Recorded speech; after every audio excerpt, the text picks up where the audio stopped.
Jatend piny Kenya William Ruto igeno ni biro yawo ayanga apaya ma Dongo Kundu ma biro riwo counties ma Mombasa gi Kwale.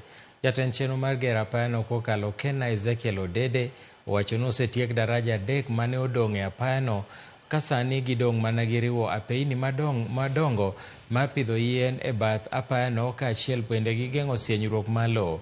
Apayano igeno mar tieko dhungruok geche ahinya to Likoni, ting'o malo weche mag limbe kendo medo ohala ahinya e gwenge ma Mwacheseza kod Kibundani. What we are doing now is basically filling in the gaps and doing the riding surface for the traffic. Anytime from the end of May, we should be done with the major works and we should be able to open the road to traffic.